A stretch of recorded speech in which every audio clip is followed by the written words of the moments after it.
ঘুরতে যাবে? হ্যাঁ, আমাকে ফোন করে কিন্তু এটাই বলল যে চলো আজকে একটু তোমাকে নিয়ে বেরাই।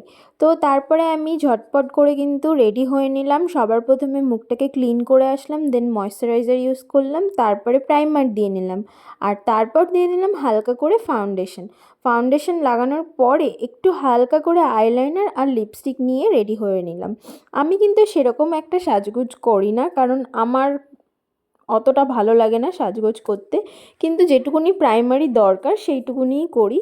তো রেডি হয়ে নিলাম তোমাদের সাথে কথা বলতে বলতে, তারপরে ঘরটাকে একটু গুছিয়ে নিলাম। যাওয়ার আগে ঘরটা একটু গুছিয়ে রেখে যাই, কারণ এসে তো সেই রাত করে ফিরবো, এসে শুয়ে পড়তে হবে, তখন আর ভালো লাগবে না ঘরটা গোছাতে। কারণ জানো সবাই, নিজে যখন রেডি হতে হয় তখন কিন্তু ঘরের অবস্থা খুব বাজে হয়ে যায়, জিনিসপত্র সব দিকে ফেলানো থাকে। তো এই করতে করতে রেডি হয়ে বেরিয়ে পড়লাম দুজনে। আর আজকে কিন্তু খেয়েছিলাম ক্রিস্পি চিকেন, আর নিয়ে এসেছিলাম ফ্রাইড রাইস চিলি চিকেন।